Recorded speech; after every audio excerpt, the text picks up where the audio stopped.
सुतल मैया के जगाई कैसे जी। सुतल मैया के जगाई कैसे बिना कइले दर्शनवा घरवा जाई कैसे।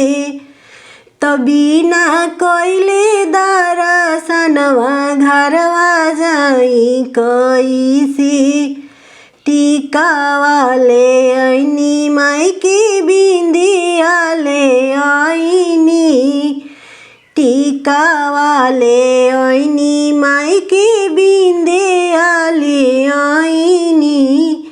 सुतल मैया के पहिनाई कैसे ए जी। सुतल मैया के पहिनाई कैसे बिना कइले दर्शनवा घरवा जाई कैसे। बिना कइले दर्शनवा घरवा जाई कैसे। झुमका ले आइनी माई के नथिया ले आइनी। झुमका ले आइनी माई के नथिया ले आइनी।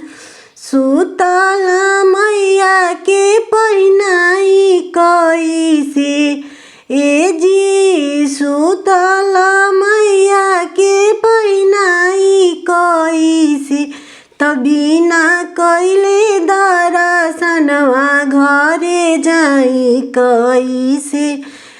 बिना कइले दर्शनवा घरे जाई कैसे।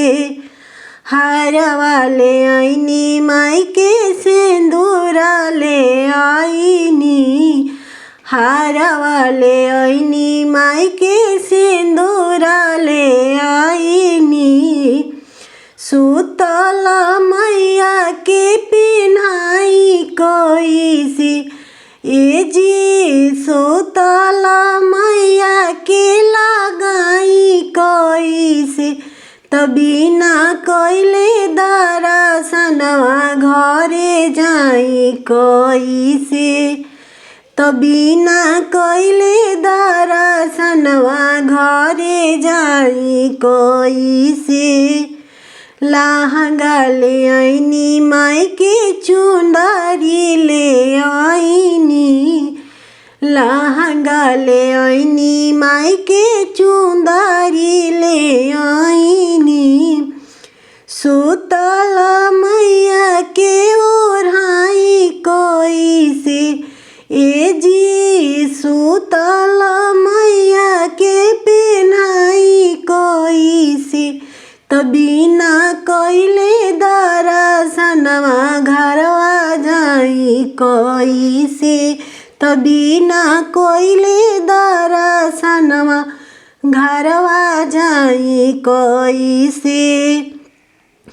चूड़िया ले आइनी माई के कंगना ले आइनी। चूड़िया ले आइनी माई के लहठी ले आइनी।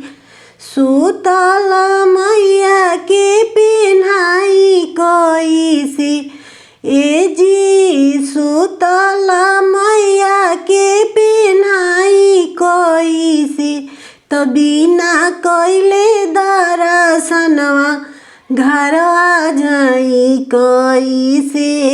बिना कइले दर्शनवा घरवा जाई कैसे।